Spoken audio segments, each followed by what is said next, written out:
សូមគោរពជំរាបសួរទៅដល់ពុកម៉ែបងប្អូនដែលកំពុងតាមដានទស្សនាក្នុងកម្មវិធីរបស់យើងសូមស្វាគមន៍មកកាន់កម្មវិធីអាហារសុខភាពរបស់យើងបន្តទៀតបាទនៅថ្ងៃនេះគឺខ្ញុំបានលើកជូនជាមួយនឹងទឹកភេសជ្ជៈមួយដែលមានឈ្មោះថាទឹកក្រឡុកបាទជាមួយទឹកក្រឡុករបស់យើងនេះគឺមានគ្រឿងផ្សំដូចជាសកានៀកផ្លែប៉ោមនិងការ៉ុតទឹកស្ករ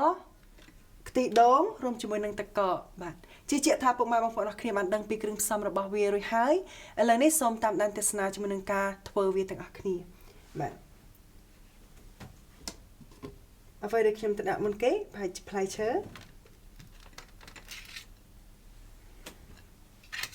បាទយើងដាក់ផ្លែឈើគ្រប់មុខចូលទាំងអស់រួមជាមួយនឹងបន្លែយើងគឺមានតែការ៉ុតមួយធម្មតាពុកម៉ែបងប្អូនតែងតែឃើញជាមួយនឹងការធ្វើទឹកក្រឡុកជាមួយនឹងផ្លែប៉ោមផ្លែមៀនដើម្បីជាមួយដើម្បីផ្ដល់វារសជាតិផ្អែមបាទប៉ុន្តែថ្ងៃនេះខ្ញុំចង់អារម្មណ៍ពុកម៉ែបងប្អូនអរគ្នាមកតាមដានទស្សនាជាមួយនឹងការធ្វើតាផ្លែឈើពីរមុខរួមជាមួយនឹង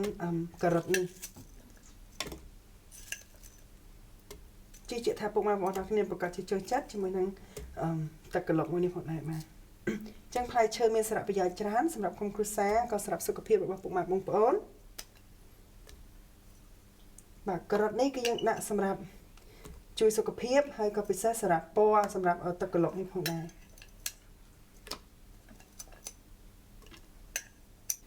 ជឿជាក់ថាគ្រប់ចំនួនសម្រាប់អ្វីដែលយើងអរគ្នាត្រូវដាក់បាទហើយយើងនឹងដាក់ទឹកស្ករចូល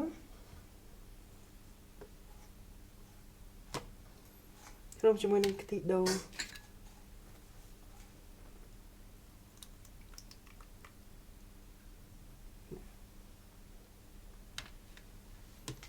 នេះយើងនឹងចាប់ផ្ដើមកិនបាទជាមួយនឹងទឹកកក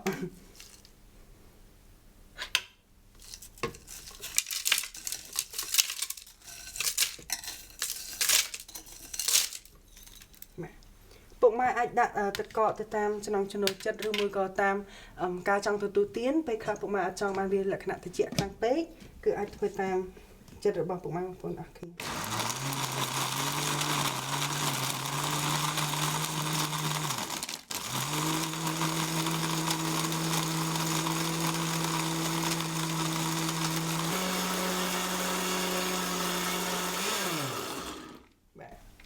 ទឹកក្រឡុករបស់យើងគឺបានរួចចោលសពគ្រប់អស់ហើយជឿជាក់ថាពុកម៉ែបងប្អូនអរគ្នានឹងទទួលបានជាមួយនឹងទឹកក្រឡុកបែបថ្មីជឿជាក់ថាពុកម៉ែបងប្អូនអរគ្នានឹងចូលចិត្តបាទ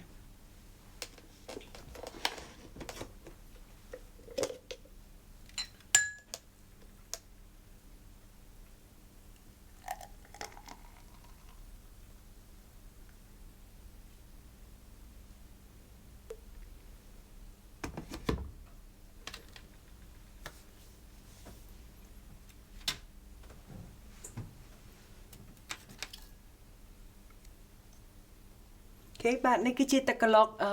ផ្លែឈើរបស់យើងគឺបានរៀបរាប់សពគ្រប់អស់ហើយជឿជាក់ថាពុកម៉ែបងប្អូនពិតជាទទួលបានជាមួយនឹងគ្រឿងផ្សំនិងរបៀបធ្វើវាទាំងអស់គ្នាបាទជាមួយនឹងទឹកក្រឡុកនេះជឿជាក់ថាពុកម៉ែបងប្អូននឹងធ្វើវាទទួលទានជាលក្ខណៈក្រុមគ្រួសារឬមួយក៏សម្រាប់ការទទួលភ្ញៀវនរណាម្នាក់ដែលគេអញ្ជើញមកលេងផ្ទះពុកម៉ែបងប្អូនអរគ្នានឹងអាចធ្វើនេះទទួលភ្ញៀវរបស់ពុកម៉ែបងប្អូនអរគ្នាផងដែរបាទជាមួយនឹងកម្មវិធីអាហារសុខភាពរួមជាមួយនឹងទឹកភេសជ្ជៈនៅថ្ងៃនេះក៏ចូលទៅដល់ទីបញ្ចប់ហើយយើងខ្ញុំទាំងអស់គ្នាក៏សូមលំអរកាយគ្រប់នឹងជម្រាប